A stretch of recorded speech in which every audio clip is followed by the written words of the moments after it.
करंजिया वकिल संघर निर्वाचन फलाफल आज सन्धार घोषित हो जाए संघर सभापति भाव बांछानिधि पृष्टि और संपादक भाव दिव्य प्रसाद साहू निर्वाचित होती। ओडिशार बार एसोसिएशन निर्देश क्रमे करंजिया वकिल संघ निर्वाचन में आज करंजिया कचेरी परिसर में अनुष्ठित होता। समुदाय 137 जन वकिल निर्वाचन में भोटदान करते। निर्वाचन में सभापति पद पर बांछानिधि पृष्टि सेपरी साधारण संपादक दिव्य प्रसाद साहू, उपसभापति भाव पंकज बासिनी महांती, संपादक सरोज राउल, कोषाध्यक्ष भाव बाबूराम ब्रेसा, कार्यकारी सदस्य भाव एमडी फिरोज, दीपक कुमार पात्र, सिपुनु कुमार साहू, गणेश चंद्र महांत, जितेंद्र कुमार बारिक, महिला सदस्या भाव सुवर्ण धुंगिया निर्वाचित होइथवा नै निर्वाचित अधिकारी श्रीकांग हुंग चरण गिरी प्रकाश करिछन। कार्यक्रम में सुधीर कुमार सेठी, अनुपमा कर सहयोग प्रदान करथिले। सर्वप्रथम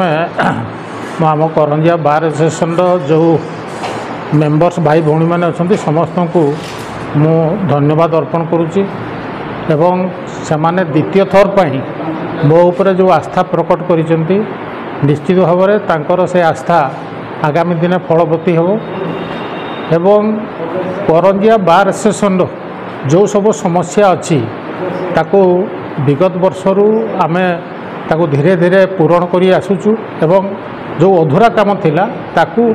आमे यही वर्ष भितर 2024-25 भितर ताको आमे निश्चित भाव में शेष करूँ एवं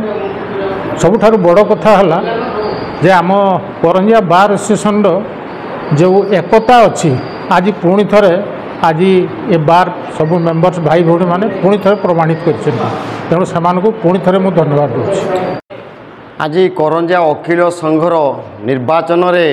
आमर समस्त जशीपुर ठाकुरमुंडा एवं करंजियार जो भाई भौणी मानकर स्नेह ममता द्वारा एवं समस्तंकर भल पाइबार इच्छा मु आज निर्वाचित हो सारी सेक्रेटरी हिसाब से एवं कंटिन्यू तृतीय थर पर मत संपादक भाव में मत निर्वाचित कर मोर भाई भौणी माने एवं ए आज निर्वाचित होला परे आमर जो आशाकांक्षा रही ए करंजिया बार एसोसिएशन तथा आमर जो ठाकुरमुंडा जशीपुर जो भाई मैंने अच्छा एटा को भल भाव में करने आम सब डेवलपमेंट काम करने आगे आसुँ करूँ प्रत्येक भाई भौणी मान जो समस्या रही दूर करने बार सुमंत पात्र रिपोर्ट ब्लैकेट न्यूज ओडिया।